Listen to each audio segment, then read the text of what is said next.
சென்னை அண்ணா சாலை மற்றும் GB road சந்திப்பில் சாலை முழுவதும் சேதமடைந்து காணப்பட்டது குறித்து நியூஸ் 7 தமிழ் தொலைக்காட்சியில் செய்தி வெளியிடப்பட்ட நிலையில் தற்போது சாலை சீரமைக்கப்பட்டது. இதுகுறித்த கூடுதல் தகவல்களை நமது செய்தியாளர் அன்பழகன் வழங்க கேட்கலாம்.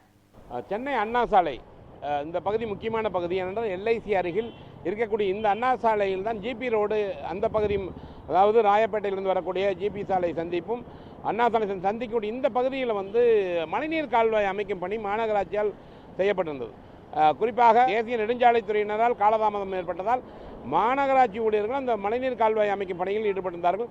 அந்த மழைநீர் கால்வாய் அமைக்கும் பணி முடிவடைந்தவுடன் அது சாலை சரியாக போடப்படவில்லை.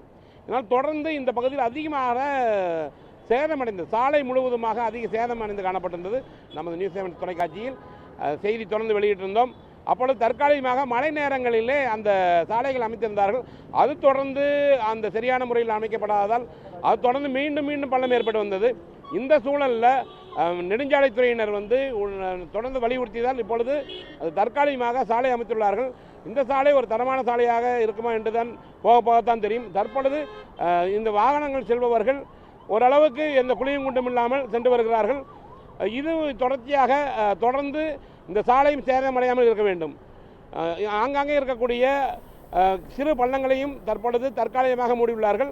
நம்ம செய்தியின் எதிரொலியாக இந்த பணி நடைபெற்றுள்ளது. ஒளிப்பதிவு விக்ரமுடன் அன்பழகன்.